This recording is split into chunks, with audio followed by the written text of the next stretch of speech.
ਪਰ ਜਿਹੜਾ ਉਹਨਾਂ ਦਾ ਬਾਈ ਪਿੰਡ ਹੈ ਨਾ, ਉਹਨਾਂ ਦਾ ਭਾਈ ਹੁਣੀ ਉੱਥੇ ਰਹਿੰਦੇ ਸੀ। ਅਸੀਂ ਜਾਵਾਂਗੇ ਉੱਥੇ। ਤਾਂ ਦੇਖਣ ਨੂੰ ਤਾਂ 3 ਘੰਟੇ ਟਾਈਮ ਜਿਹੜਾ ਬਹੁਤ ਜ਼ਿਆਦਾ, ਪਰ ਜਦੋਂ ਕਾਊਂਟਡਾਊਨ ਚੱਲਦਾ ਪਿਆ ਹੋਵੇ ਨਾ, ਜਿਸ ਤਰ੍ਹਾਂ ਹੁਣ ਸਾਡੇ ਹਜੇ ਹੁਣ ਮਰੱਬੇ ਪਹੁੰਚੇ ਆ, ਤਾਂ 40 ਮਿੰਟ ਸਾਡੇ ਜਿਹੜਾ ਵਿੱਚੋਂ ਨਿਕਲ ਗਏ ਆ।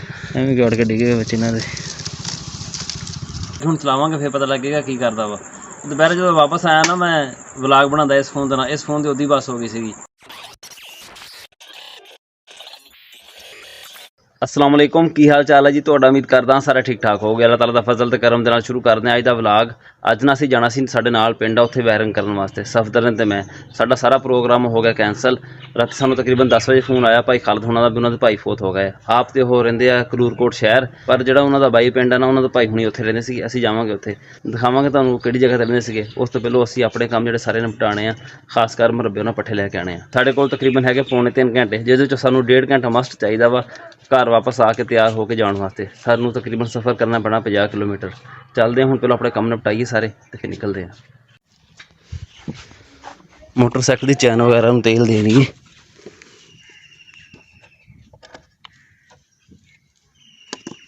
सफ़र हैगा साडा थोड़ा ज़्यादा, 100 किलोमीटर सफ़र करना ना बड़ा मैंने रखता, खासकर 70 मोटरसाइकिल ते। उस तो इलावा जो मोटरसाइकिल थोड़ा पुराना हो जिदा मेरा वा, फिर तो होर ज़्यादा मैंने रखता। ਤਾਂ ਕਰਕੇ ਥੋੜਾ ਮੋਟਰਸਾਈਕਲ ਦੀ ਨਾ ਮੇਨਟੇਨੈਂਸ ਕਰੀ ਦੀ ਆ, ਤੇਲ ਵਗੈਰਾ ਦੇ ਲਿਆ ਜਿੱਦਾਂ ਦਾ ਕੋਈ ਕੰਮ ਕਰ ਲਈਦਾ ਵੀ ਰਾਤ ਵਿੱਚ ਨਾ ਅਸੀਂ ਖੜੇ ਨਾ ਹੋ ਜਾਈਏ।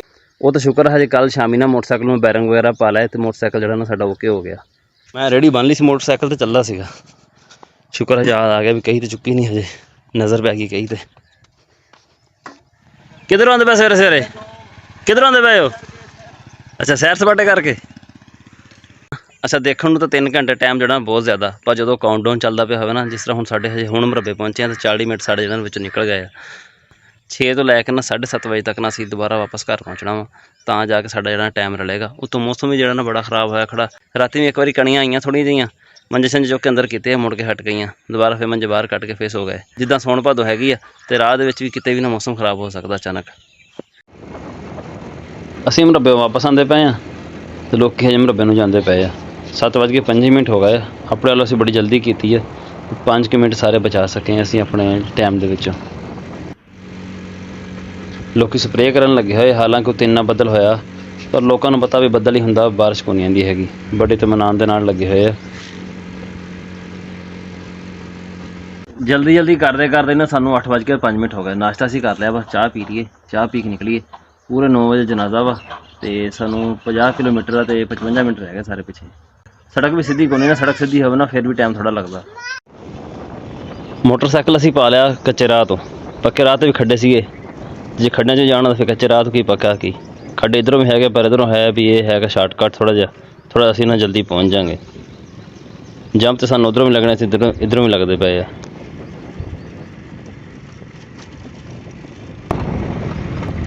ਕਿਉਂ ਮਾਰਨ ਲੱਗੇ ਹੋਏ, ਮਾਰ ਕੇ ਖੜਾ ਹੋ ਗਿਆ।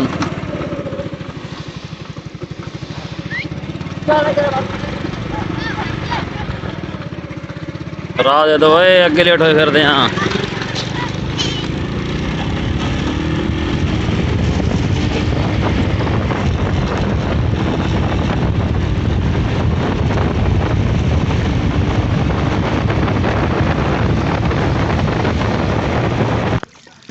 ਅਲਹਮਦੁਲਿਲਾ ਅਸੀਂ ਪਹੁੰਚ ਗਏ ਹਾਂ। ਸਿਰਫ 5 ਮਿੰਟ ਰਹਿੰਦੇ 9 ਵਜਣ 'ਚ। ਆਵਾਮ ਸਾਰੀ ਆਈ ਖੜੀ ਆ, ਅਸੀਂ ਸਿਰਫ ਵਜ਼ੂ ਕੀਤਾ ਆ ਕੇ। ਜਨਾਜ਼ਾ ਅਸੀਂ ਪੜ੍ਹਿਆ ਆ, ਹੁਣ ਜਾਂਦੇ ਪਏ ਉਹਨਾਂ ਦੇ ਘਰ ਜਿੱਧਰ ਫੌਤ ਕੀਤੀ ਹੋਈ ਹੈ। ਆਈਫੋਨ ਡਿੱਗ ਗਿਆ ਸੀ ਮੇਰੇ ਕੋਲ। ਕਿੱਥੇ? ਘਰ ਡਿੱਗ ਗਿਆ ਸੀਗਾ ਆਈਫੋਨ। ਲੈਟਦਾ ਜੇ ਹੁਣ ਪੈਨਲ ਪੈਣਾ, ਜਮਾ ਪੂੰਜੀ ਸਾਰੀ ਜ਼ਾਇਆ ਕਰ ਦਿੱਤੀ। 15,000 ਰੁਪਏ ਮੰਗਿਆ ਉਹਨਾਂ ਨੇ। 15,000 ਕੱਲ ਆਉਣਾ ਸੀ, ਕੋਈ ਨਹੀਂ ਆਇਆ, ਅੱਜ ਆਏਗਾ। ਹੁਣ ਕੋਈ YouTube ਤੇ ਵੀਡੀਓ ਲਾਓ ਨਾ, ਉੱਥੇ ਕਮਾਈ ਆਈ 15,000 ਉਹਦਾ ਟੀਮ ਬਥੇਰੀਆਂ ਲਾ ਲਈਆਂ ਉੱਥੇ ਤਾਂ।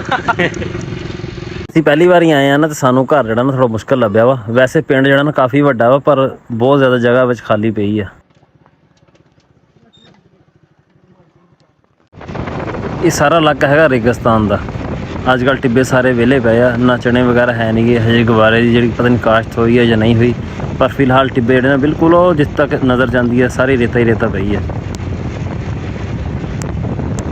ਸੜਕ ਦੇ ਉੱਤੇ ਤਾਂ ਰੇਤਾ ਹੈ ਨਹੀਂ ਗੀ, ਤਾਂ ਮੋਟਰਸਾਈਕਲ ਜਿਹੜਾ ਨਾ ਭੱਜਿਆ ਜਾਂਦਾ ਵਾ। ਜੇ ਸੜਕ ਦੇ ਉੱਤੇ ਰੇਤਾ ਹੀ ਹੋਵੇ ਨਾ, ਸਾਡੇ ਵਰਗੇ ਜਿਹੜੇ ਪੱਕੇ ਇਲਾਕੇ ਦੇ ਡਰਾਈਵਰ ਆ ਨਾ ਮੋਟਰਸਾਈਕਲਾਂ ਵਾਲੇ, ਉਹ ਫਿਰ ਤਿਲਕ ਜਾਂਦੇ, ਸਲਿੱਪ ਹੋ ਜਾਂਦੇ ਆ।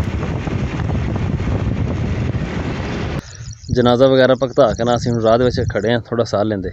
ਹੁਣ ਜਾਵਾਂਗੇ ਥੋੜ੍ਹਾ ਆਰਾਮ ਨਾਲ। ਸੁਬਾਹ ਤੋਂ ਮੋਟਰਸਾਈਕਲ ਨਾਲ ਬਹੁਤ ਮੰਡ ਕੇ ਆਇਆ ਮੈਂ, ਕਿਉਂਕਿ ਮਿੰਟ ਵੀ ਸਾਡੇ ਕੋਲ 50 ਸੀਗੇ ਅਤੇ ਕਿਲੋਮੀਟਰ ਵੀ 50 ਸੀਗੇ। ਇਹ ਛੋਟੇ ਮੋੜ ਅਤੇ ਛੋਟੇ ਰੋਡ ਜਿਹੜੇ ਨਾ ਬੜਾ ਟਾਈਮ ਖ਼ਰਾਬ ਕਰਦੇ ਆ। ਉੱਕਾ ਫਿਕਸ ਟਾਈਮ 'ਤੇ ਸਮਝ ਜਨਾਜ਼ਾ ਪਹੁੰਚਿਆ ਖੜਾ ਸੀ ਉੱਥੇ ਜਿੱਥੇ ਜਨਾਜ਼ਾ ਹੁੰਦਾ ਪਿਆ ਸੀ ਨਾ, ਉੱਥੋਂ ਮੈਂ ਤਾਂ ਸਿੱਧਾ ਲੰਘ ਚੱਲਾ ਸੀ। ਉਹ ਤਾਂ ਅਚਾਨਕ ਮੇਰੀ ਨਜ਼ਰ ਪਈ, ਮੈਂ ਕਿਹਾ ਜਨਾਜ਼ਾ ਇਹ ਹੁੰਦਾ ਪਿਆ, ਸ਼ਾਇਦ ਉਹੀ ਜਨਾਜ਼ਾ ਹੋਵੇ। ਉਹ ਗਿਆ ਤਾਂ ਵਾਕਈ ਉਹੀ ਸੀਗਾ। ਗਰਮੀ ਬੜੀ ਹੋਈ ਖੜੀ। ਹੁਣ ਤਾਂ ਸੁਬਾਹ ਦੇ ਬੱਦਲ ਹੋਏ ਸੀ ਹਲਕੇ ਹਲਕੇ, ਉਹ ਵੀ ਹੁਣ ਖ਼ਤਮ ਹੋ ਗਏ ਆ। ਧੁੱਪ ਨਿਕਲੇਗੀ ਅਤੇ ਹਵਾ ਜਿਹੜੀ ਨਾ ਉਹਦਾ ਪਤਾ ਨਹੀਂ ਹਿਲਦਾ ਪਿਆ ਹੈਗਾ। ਕੰਡੇ ਪੈ ਰਾਹ ਦੇ ਵਿੱਚ ਚੁੱਕਦੀ ਹੈ, ਇੱਥੋਂ ਐਵੇਂ ਗਾੜ ਕੇ ਡਿੱਗੇ ਵਿੱਚ ਇਹਨਾਂ ਦੇ।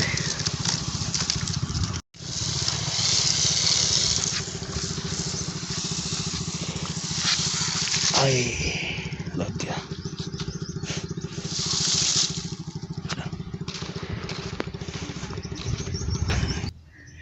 ਇੱਕ ਕੰਡਾ ਲੱਗ ਗਿਆ ਇੱਥੇ, ਇੱਕ ਜਿਹੜਾ ਨਾਲ ਲੱਗ ਗਿਆ। ਆਈਫੋਨ ਸਾਡਾ ਆ ਗਿਆ ਵਾ, ਪੈਨਲ ਵੀ ਅਸੀਂ ਇਹਨਾਂ ਨਾਲ ਚੇਂਜ ਹੋ ਗਿਆ ਇਹਦਾ। ਫਿਲਹਾਲ ਦੇਖਣ ਨੂੰ ਤਾਂ ਠੀਕ ਆ, ਬਾਕੀ ਹੁਣ ਚਲਾਵਾਂਗੇ ਫਿਰ ਪਤਾ ਲੱਗੇਗਾ ਕੀ ਕਰਦਾ ਵਾ। ਦੁਪਹਿਰੇ ਜਦੋਂ ਵਾਪਸ ਆਇਆ ਨਾ, ਮੈਂ ਵਲਾਗ ਬਣਾਉਂਦਾ ਇਸ ਫੋਨ ਦੇ ਨਾਲ, ਇਸ ਫੋਨ ਦੀ ਉਹਦੀ ਬੱਸ ਹੋ ਗਈ ਸੀਗੀ। ਅੱਜ ਮੈਂ ਵਲਾਗ ਬੜਾ ਔਖਾ ਐਡਿਟ ਕੀਤਾ ਹੈ, ਅਤੇ ਉਹ ਵੀ ਅੱਧਾ ਹੋਇਆ ਹਜੇ, ਅੱਧਾ ਜਿਹੜਾ ਨਾ ਰਹਿੰਦਾ ਵਾ ਉਹ ਹੁਣ ਨਾ ਵੀਡੀਓ ਇਹਦੇ ਵਿੱਚ ਸੈਂਡ ਕਰਕੇ ਨਾ ਉੱਥੇ ਐਡਿਟ ਕਰਦੇ ਹਾਂ। ਸਾਡਾ ਅੱਜ ਦਾ ਵਲਾਗ ਇੰਨਾ ਹੀ ਸੀਗਾ। ਉਮੀਦ ਹੈ ਤੁਹਾਨੂੰ ਪਸੰਦ ਆਇਆ ਹੋਵੇਗਾ। ਕਮੈਂਟ ਕਰਕੇ ਜ਼ਰੂਰ ਦੱਸਿਓ। ਦੁਆਵਾਂ ਯਾਦ ਰੱਖਿਓ। ਅੱਲਾ ਹਾਫਿਜ਼।